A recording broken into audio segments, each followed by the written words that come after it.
Oh, go on, everyone. I hope you're doing well. I'm not. Not after watching Arsenal lose another game away from home to a side who we should be beating, who are down in the dumps. They've just had to get rid of their director of football. Their manager is under pressure. If Arsenal could have won, this may have been his last game. But no, Arsenal lose by 2-1. Before I go anywhere further, if you're watching this afterwards, don't forget to hit the like button, comment, let me know your thoughts on the game, what your thoughts are on the situation at Arsenal away from home, the performances. Yeah, I'll get into it. So let me start off with that horrific, appalling first half showing from Arsenal. Well, we actually ended it 1-0 up. It was 1-0 up in the first half, thanks to Martin Ødegaard scoring a fantastic finish. Good ball from Kieran Tierney. But before that, in that first half, we were shocking. We couldn't get out. We couldn't string a few passes together. I was at one point in the watch along, I was counting how many passes, and we couldn't get past 4. Martinelli was running into cul-de-sacs. We had no control on the game at all against a side who were in Everton, who are lacking confidence, who were showing no real attacking threat at that point. They were toothless. Richarlison and Damari Gray, I was about to say Andre Gray then, were the only real threats who caused us any problems throughout that first half. And we let Everton, a low on confidence side, with fans leaving after 27 minutes, literally dominate the game, which is, you can't allow that to happen. And this is what I've tried to say to Arsenal fans: simmer down on top 4, simmer down, because until we start controlling games, going away from home, I don't mean, when I mean controlling games, you don't have to dominate possession to control games, but to stop the opposition from looking a threat and posing a threat on the counter yourself, that is a control of the game. As long as you're making the opposition worry about, you know what, these guys could break on us and do something, and actually having a threat, rather than, yes, we did go on and score after a counter attack towards the end, literally on the brink of half time, but we had nothing else at the first half. That first half showing was terrible. We deserved to be 1-0 down, 1-2, and that disallowed. Richarlison had 2 disallowed goals in that game for offside. I thought this might be our day because of that, and I thought that maybe luck is on our side. However, what also happened in that first half was that incident with Ben Godfrey, which I didn't think was a red card. I may have been proven wrong. I know a lot of the people in the chat who was watching, they were saying, no, definite red card. People watched it back. They were saying it was an absolute red card. He stamped on his face. But for me, I'm saying, if that's happened, if that's us, and say if that's Tommy Asu stepped on Ben Godfrey's face, we wouldn't be saying that's a red card because he's not looking at him. I'm putting it from that perspective. I may be wrong. Looking back at it again, the more I look at it, the more I think maybe it could be, but I'm not too sure. VAR, it wasn't a clear and obvious error, so I can't expect VAR to make it, but I think that it should have been a yellow card for dangerous play. Do you know when you see a high foot, something like that, when you see a high foot happen on the pitch and you may catch someone in an area? I think that's probably what it should have been. That's probably what it could have been. But before I carry on, let me go into the comments, and because I can't go further without showing the people some love. Yo, big up yourself, Jay. Just sack him, says why not. T, you okay? I try. You're back again. Come on, my bro. Gotta work hard. Gotta try and do this. Listen to Tom. Now Harry and the Mikel Arteta outs are on full course. Should have brought Marlon back to the club. Should have been brought back when he had the chance. Daniel Marlon, who is at Borussia Dortmund. If you know Mikel Arteta, you know he's a worse manager than Rafa and the worst manager in the top 10 Hope it helps. Hello, says Devils United. Big up yourself, Macy. Arteta's at the wheel, lads. Keep it calm. It's a free hit. So thought it was for Everton. But yeah, I've spoke about that first half, how bad that was. Partey, let me speak about some individuals in that first half in particular. Thomas Partey, I was shocked and I was worried once again how he performed, how he kept giving the ball away, being so slow in possession and allowing the likes of Decore, Alan, Richarlison coming back to nick the ball off of him, and Damari Gray, who ended up scoring the winner, which was a cracking goal, to be fair.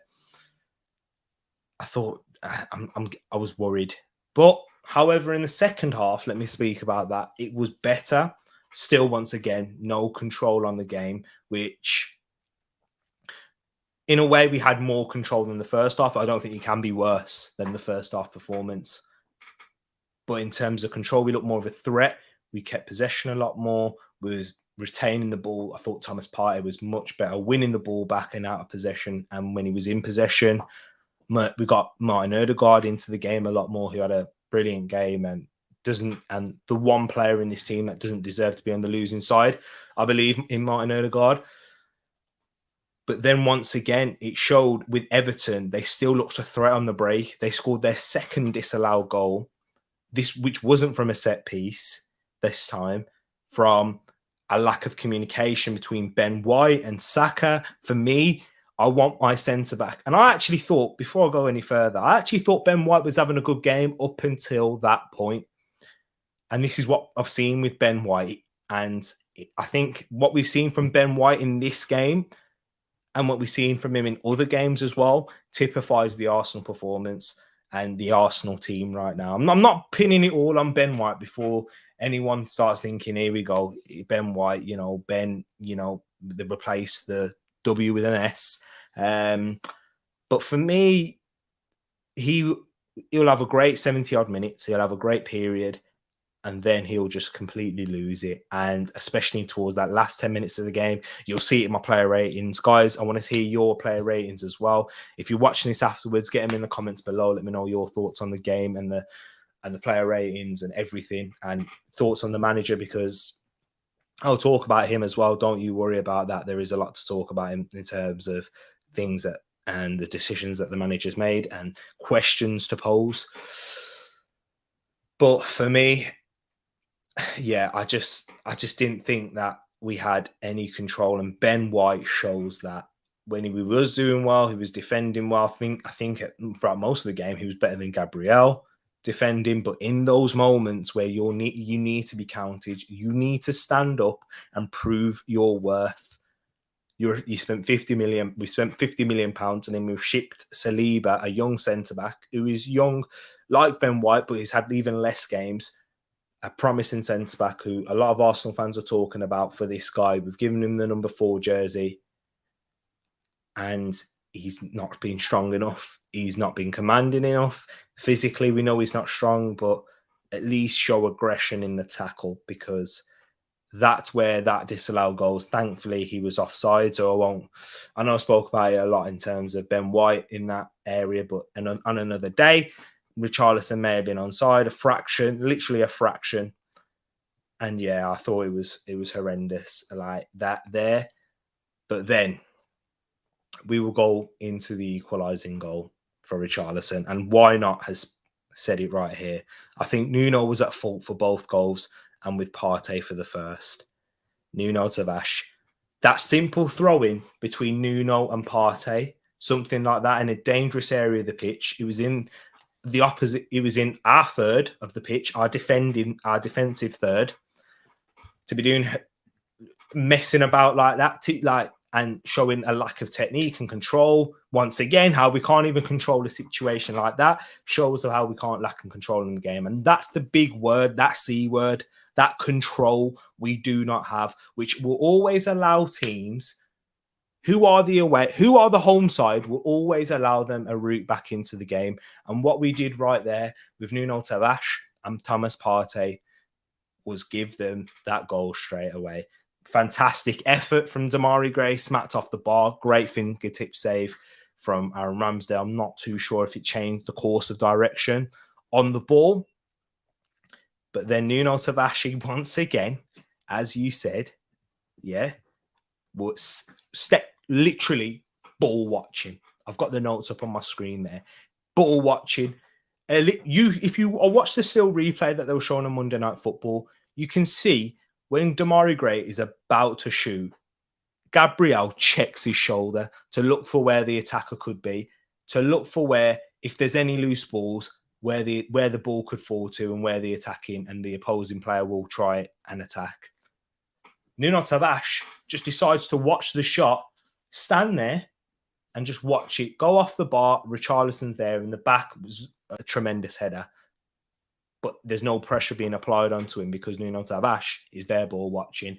And that's the difference between a defender and that's the difference between Kieran Tierney and a Nuno Tavares for me. Kieran Tierney is more defensive awareness, looks and finds and sees and senses danger, where that ball could fall to, even if it's not off the crossbar, which from where it was, but from an Aaron Ramsdale save.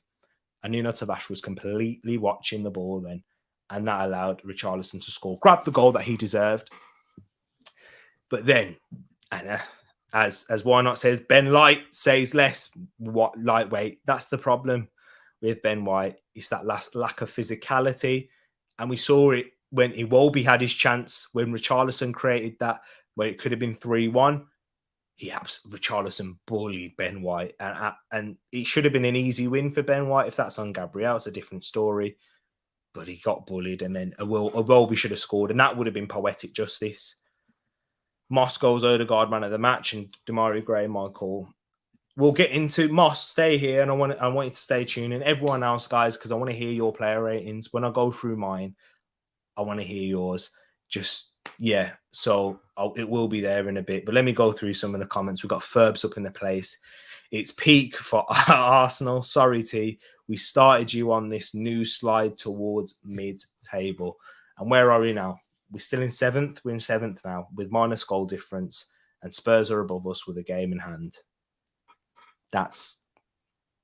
We are in a precarious position where we need to look at. We need to look at our away record, as you can see from this title. How do we improve that? For me, it's that big C word, that way. C word, control, once again. But then I haven't even gone into the horrendous miss from Eddie Nketiah. To miss an opportunity like that in the 84th minute, if you're a proper team, and I say, don't get me wrong, I think we have looked. We went on a 10-game unbeaten run. That can't be snuffed, like looked at and said, it's against terrible sides. Their teams were out of form, etc. Look at Everton; they were out of form today, but we weren't at the level. And look what happens. This is the Premier League. Don't make excuses. Do you know what I mean? Ole Gunnar Solskjaer, he was horrendous at Manchester United and still went to Tottenham and still slapped them 3-0. Aston Villa, look at them now, the resurgence. These teams still have quality players. And with Everton, I don't see a lack of trying. I don't see poor management either, in all honesty. I just see a lack of quality in depth, in squad depth. When Richarlison was out missing out with injuries, and then you're left with Rondon up front. Richarlison was causing Arsenal problems all over the place today. And that's once again because of that lack of control. I know that's going to be the buzzword that's going to be used in here. But that's why we're not going to be winning away from home. And Eddie Nketiah's miss, if we're talking about unforgivable, the decision to bring on Eddie Nketiah was Mikel Arteta's, and I was questioning, and Wilf was up in the chat, Arsenal fan saying, watch, Eddie will score now. And I thought that was his moment, and he missed a golden opportunity, which you have to score, which Aubameyang was getting pelters at for missing against the likes of Watford and Newcastle.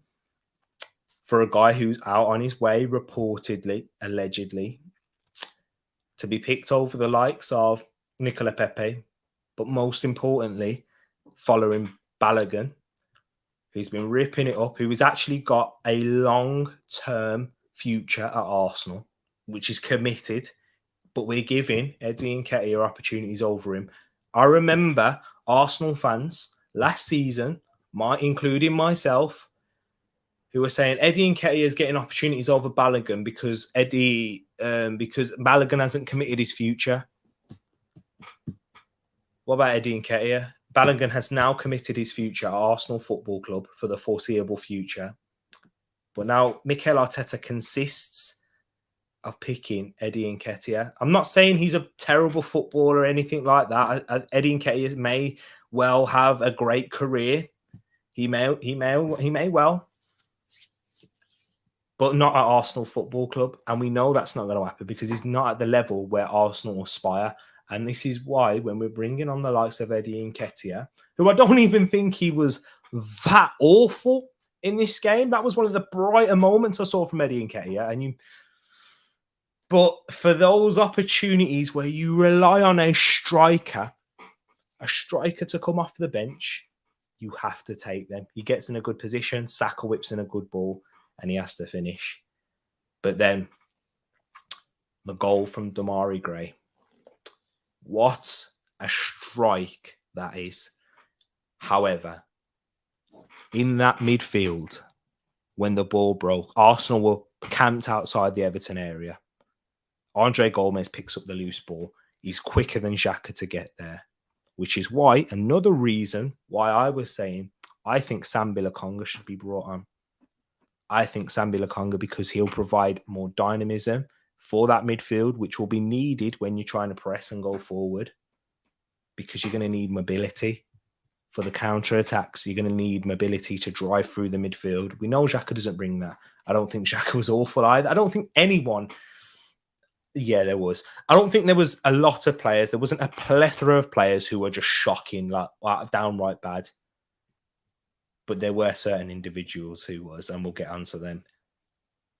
But Granit Xhaka picked up that stupid yellow card. Do you remember when I said that yellow card, stupid, when he looked like he was stuck in the mud when he fouled Anthony Gordon?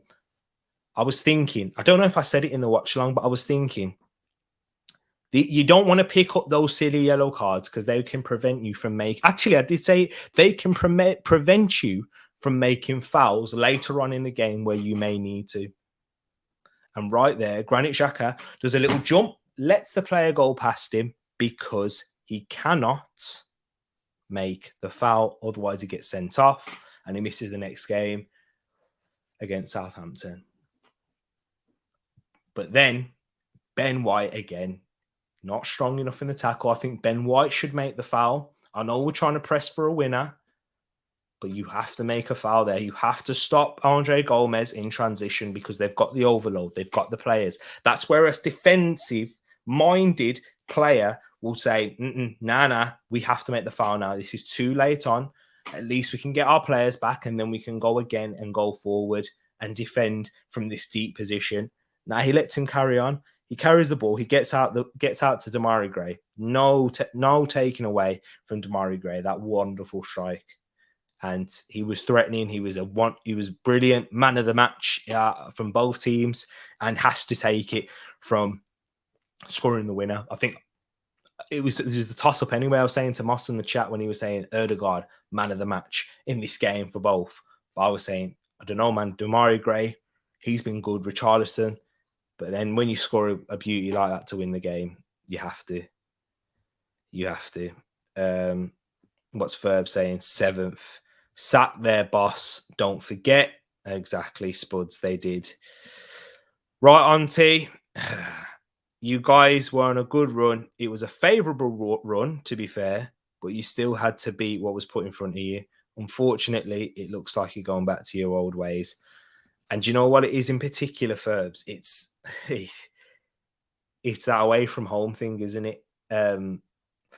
Even against Leicester, where we won 2-0, I think that was very good in the first half. And not even throughout the whole of the first half, because we kept giving stupid free kicks away then. Ben White was.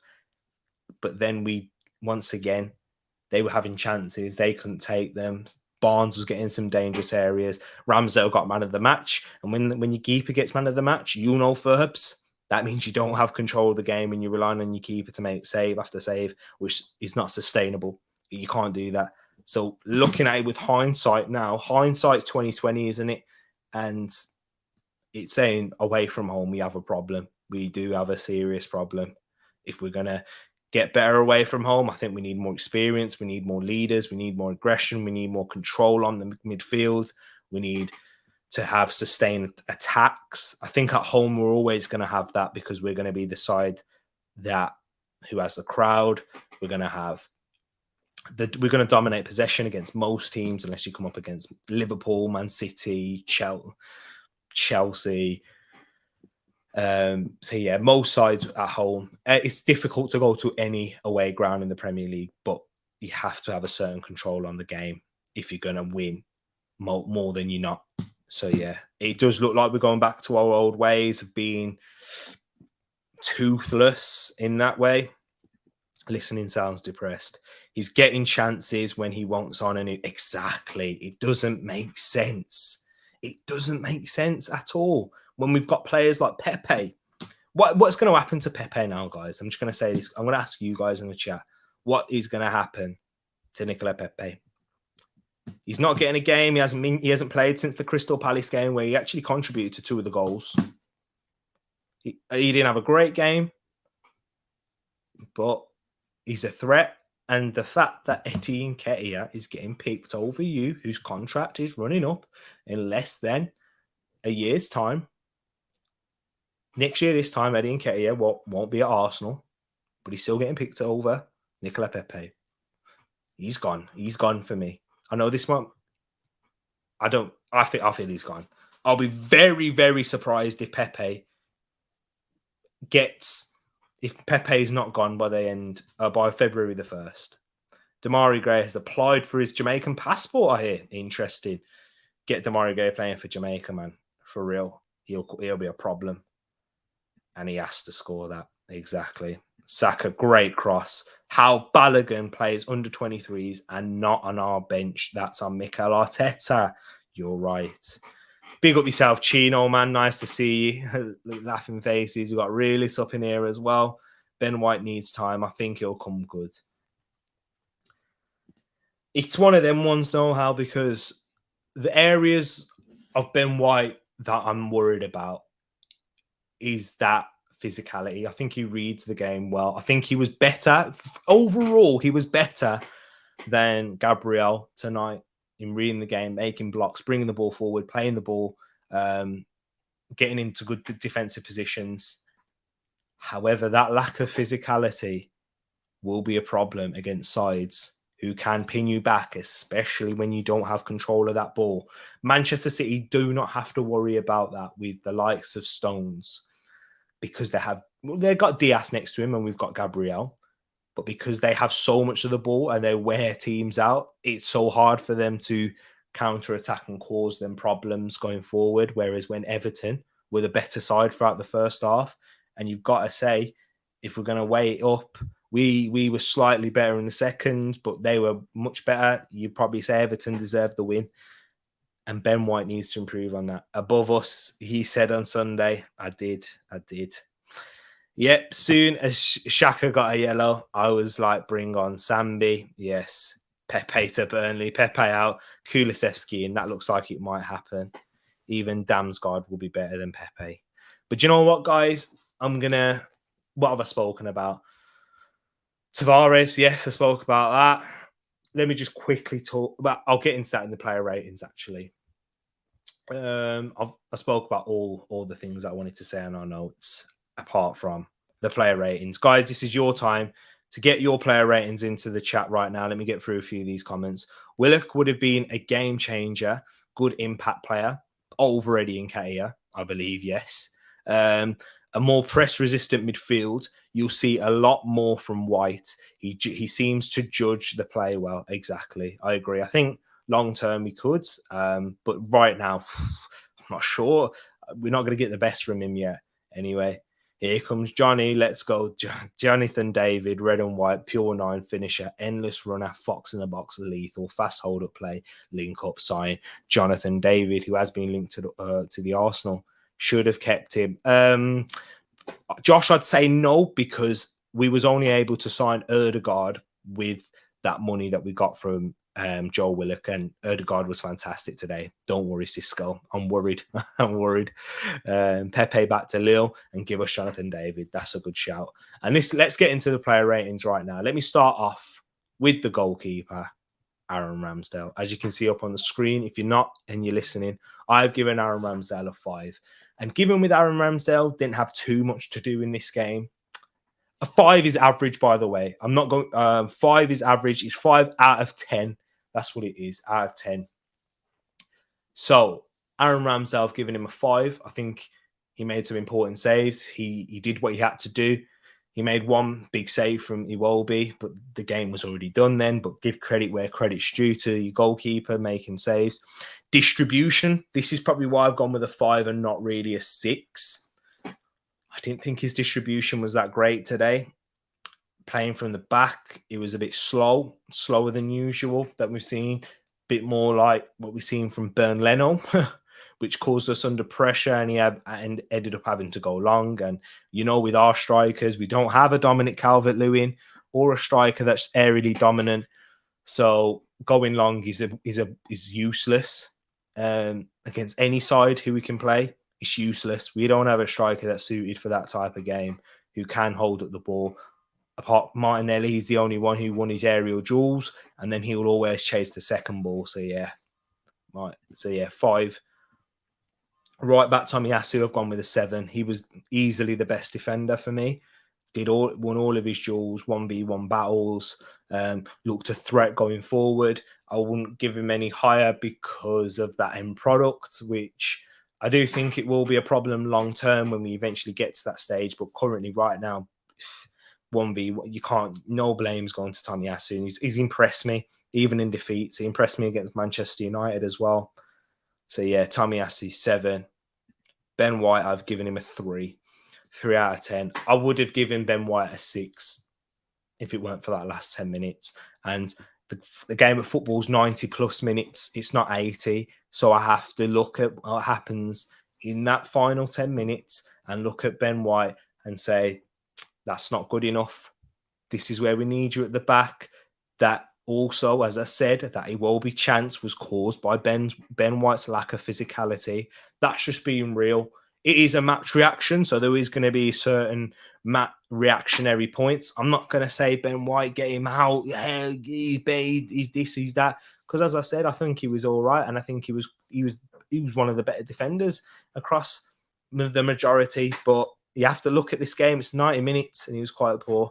Gabriel, 4. I didn't think Gabriel has had his best game, and I thought he was quite sloppy against Manchester United as well. And Gabriel, he's struggling at the moment. I don't think the team helps. I don't think that, as I said, that lack of control, I don't think that helps him at all. Because we're relying a lot upon our centre-backs to do a lot of defending, especially in that first half.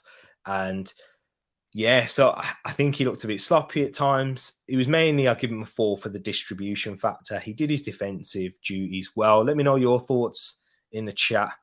We've got 3 for White. Wow, it's one of them. I would have given him a 6, but the last 10 minutes, which proved costly at the end for that, the defending was poor. Tavares, I'll get to that.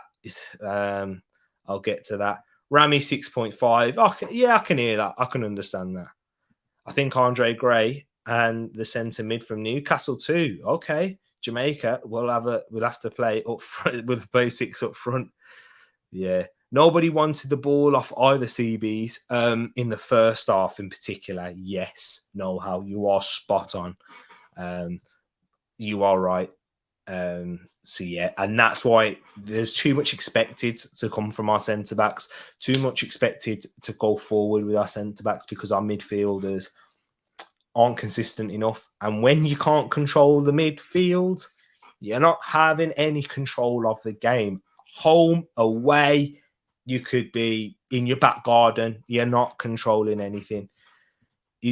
So loving this, Moss. So you've gone with it, agreed with me with Tomiyasu with a 7. I'll get to. I've gone with Tierney with a 6, and you went with Tierney with a 7. Yeah, I think Tierney was good for when he was on the pitch, defensively solid, looked a threat going forward, assisted for the goal. You can't give anything lower than that for Kieran Tierney for me. Kieran Tierney was pretty decent in this game.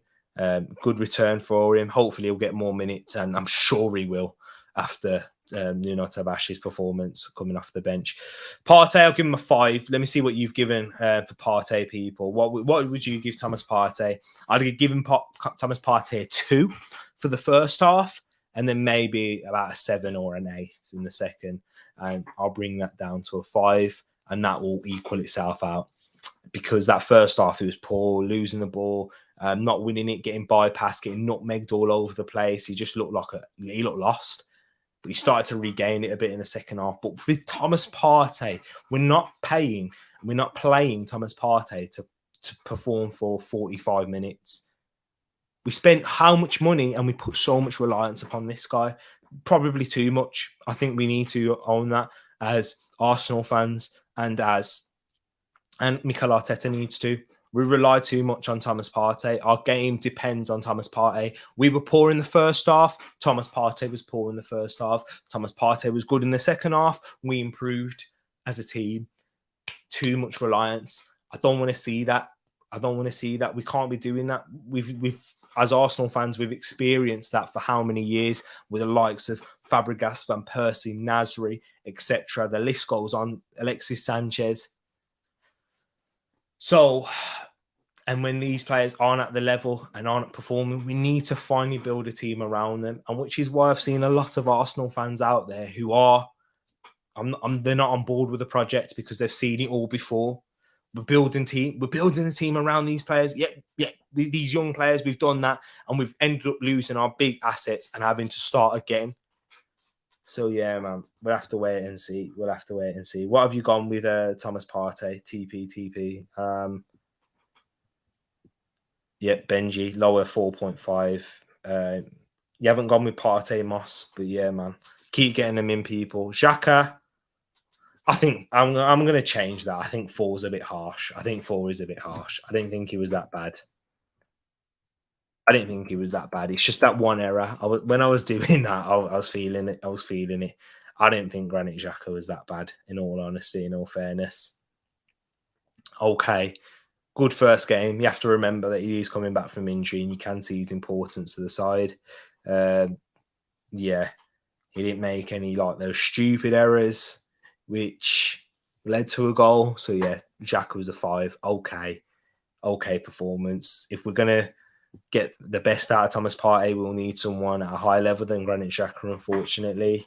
I've always said this. I think Granit Xhaka would be a fantastic squad player for a top 4 side, but not a starter for a side who wants to be in the top 4. That's why I've not predicted Arsenal to finish top 4 at all this season. I don't think we will. I think we're getting too gassed as Arsenal fans. We're getting too reactionary. We need to look at where we are and what we're aiming for.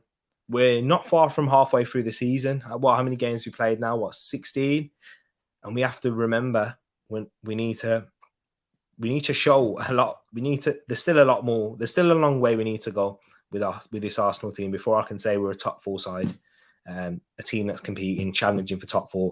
We lack the quality. I'm not saying in particular the teams that are challenging for top 4, your West Hams, your Manchester Uniteds, your Spurs, they don't control a game for 90 minutes. But when it tells that they have the quality to win them games, just like that.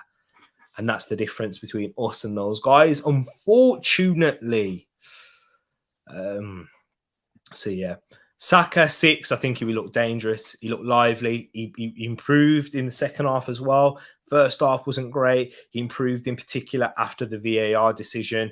He looked more threatening. He whipped in a great ball for Eddie Nketiah where Eddie Nketiah should have scored, which would have allowed Saka's rating to go higher because he'd have been a part of a key moment. He looked a threat that Everton couldn't deal with him at times. Had to double up on him. Fantastic player, Bukayo Saka. He's returning back to the form that we know he can get to, and we know the level he can. It's taken him a while, which has been the case for a lot of these players coming back from the Euros. Sancho, Mason Mount, just to name a few, and I'm sure there's plenty more. Calvin Phillips for Leeds. So yeah, there's a lot. There is a lot. He's getting there and he's improving bit by bit, game by game. Martin Odegaard, man of the match. I thought it was 8 for us. fantastic. Looked a threat. Our best player going forward, ball retention, kept the ball, moved it nicely, created opportunities and openings, had a couple of shots that were blocked as well, which was good defending in the end from Everton. I think if he was both-footed, if he could use his right foot, he would have probably scored another one, but he had to cut back in on that left. And that's just, it is what it is with Martin Odegaard. I can't really say anything else. I thought he was fantastic. He obviously scored the goal, which got us in the lead at half-time. But yeah, no blame for Odegaard. No blame laid on Odegaard's door. Martinelli, 5. And this is why Arsenal fans, I've got to say it to you, Arsenal fans, calm down on this Martinelli hype. Don't expect him to start every game. When we've got these young players, it's the same for Emile Smith Rowe. They're not going to be consistent week in, week out. It's just not going to be the case. We have to expect that from Martinelli. He's going to struggle. He looked like he struggled with fitness issues towards the end, which is why Eddie Nketiah was brought on. Remember that. Please remember that. He was lively. He was everything Martinelli is normally anyway. Lively, running around, causing problems, winning aerial duels, which is a difference, which is why I think he needs to play more often, but not every week, because we need somebody to actually challenge in the air, and he's pretty decent there. Before I go into that next one, let me see what Moss is saying and then Ferbs in the chat. Partey 5 and Xhaka 6, but they should have both not played Tariq talks. I said maybe as well, Sambi and Ainsley Maitland-Niles as TP being poor 3 in a row at least. Yeah, you're right, man. You are right. You did say Sambi and Ainsley Maitland-Niles. Maitland-Niles wasn't even on the bench today, so that's going to be quite interesting to find out why. Is he just... Arteta didn't think he was right for the squad. It's another weird one. Ainsley Maitland-Niles and Pepe. Thanks for bringing this up, Moss. What happens with them? They have a good. Either of them have a good game, and they don't come back into the side. I don't get it at all. In all honesty, yeah. If I was a part of Ainsley Maitland-Niles' circle or Pepe's, I'd know a lot more. I am sensing that Arteta isn't a big fan of either of them. We've got Ferbs as well. All banter aside, T, you are definitely one of, if not the most level Arsenal fan I've ever met. That's kind words, man. I really do appreciate that. I'd always try to be in anything in life, in all fairness. So that means a lot, and it really does mean a lot. So I appreciate that, Ferbs. Big up yourself, man. And this is why I like listening to you. When you was on Rich on Eagle Eye Football, go check him out. Go check it out. When I was listening to you chat there, it was proper sense. You know your football, and this is why, I want to create a community like this where I'm not just watching Arsenal, watching all types of football, not American football, maybe one day, but yeah, all different teams. Watching Manchester United, looking at it from a level-headed point of view, looking at it from I'll speak on my Arsenal heart at points as well. When banter comes in, like you've been throwing banter here. But yeah, man, I appreciate that one, Ferbs. I look at know-how there. Respect, Ferbs. But back onto the player ratings. We got the last 4 now. Lacazette, 4. This is what I'm saying with Lacazette. This is why I'm not there screaming Lacazette needs to start over Aubameyang. I will say it. Yeah, he deserved to start over Aubameyang today. Wasn't particularly great. Wasn't in any attacking positions that led to a goal. Yes, he played a good ball into Tierney, one-touch play. Aubameyang probably wouldn't have done that. Credit Lacazette there. But where you need your striker in those positions to go get chances, let's not forget, even though Aubameyang has been poor, came off the bench and had a chance, you have to be there to score them. And Lacazette isn't there enough for me, and that's why I'm not too happy. And yeah, I'm not. And that's why I need to look at Lacazette. I want my striker to be in there, scoring those chances, taking them. But he just doesn't do that. Link-up play, team play, excellent. One of the best in the league, I'll say at that. And you know what? Because he's very technically astute, got good ball retention. In the first half, he was giving it away quite a bit. So yeah. Mr. Joker, T, I commend you. Big up yourself, Joel, man. T, I commend you for being able to stay straight and objective after a very standout performance. I appreciate that one, Joel. This is how I do it, man. Like I'm not going to promise that I won't get emotional reactionary when I do these match reactions. I can't do that because we're human at the end of the day. But you have. I don't think it's as awful as over 90 minutes as other people may make out. I just think we lack control, and experience could be one of those things. I just think a lack of presence in midfield. That midfield once again, which is why I'm saying, guys, don't go overboard. Yeah, remember your expectations. If your expectations were top four, then you can go overboard by all means. I don't want Arsenal to be here. I don't want Arsenal to be in these positions. I want Arsenal to go forward and really show themselves and be the team that why I love Arsenal, why many of us love Arsenal, the team that we love to watch, that will dominate teams, play beautiful football, create loads of chances, quality players, world-class players, one of the best players in the world, having some of the best players in the world. We don't have that. So I'm having to really my expectations. Manage your expectations, people. When players have a good game, they need to be rewarded and allow it to build continuity and cohesiveness. If not, it's just killing the players as a whole. The Norwegian did it to us all the time. Exactly. And that's what I'm seeing now with the likes of Ainsley Maitland-Niles. I hope that it does happen. And that's what you need to build. And it's rewarding on merit as well, Ferbs. When you reward players by their performances, we've seen it with the likes of Tavares. We've seen it with the likes of, Tavares in particular, Martinelli sometimes. That's been up for debate as well, whether he does it enough for Martinelli. But yeah, man, we need to see that. And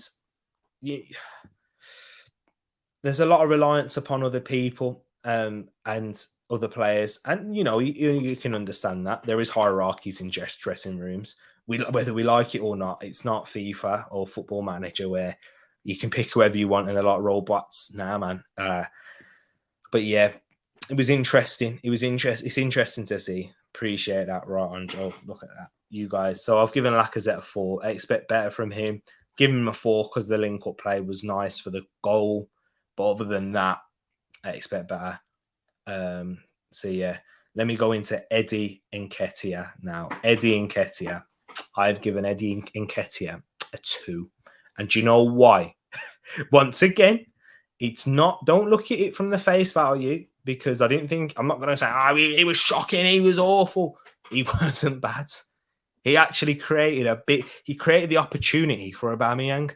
And when he was on the ball, he did look a threat down that left. He was keeping the ball a lot better. He was holding it up. I know he gave it away a few times as well. But he looked more of a threat than Martinelli. But you have to go by the scoreline. The reason I have gone there is because, sorry, as you can see this hand, I wasn't too sure. The reason why I've gone there, opportunities, relying on players. You've got one job, Eddie Nketiah. When you get a chance, you take it, and that's what you need to do off of the bench. So that's poor. And then the decision to play Eddie Nketiah, you have to look at the manager through that as well. Look through all the Premier League stats, and Arsenal are the club that have their centre-backs as their highest passers. Appreciate that one, know-how. I'm going to use that one for the next Arsenal watch-along.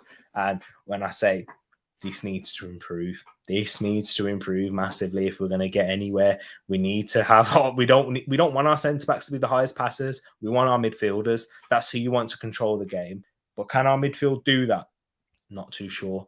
Yep, I'm a toxic, positive Gooner supporter. Laka didn't do enough, exactly. Yeah, because you're not going to go overboard, and you're not going to, just go and slate and do it, say anything for the sake of doing it. I understand what you mean. Mary could be worse. You could be a flip-flop. He's saying Moss. I think that's what he says. Moss could be worse. But yeah. And do you know what, guys? I've given Nuno Tavares off this performance a 0. I might give him a 1 just for turning up and being on the pitch. I'll give him a 1.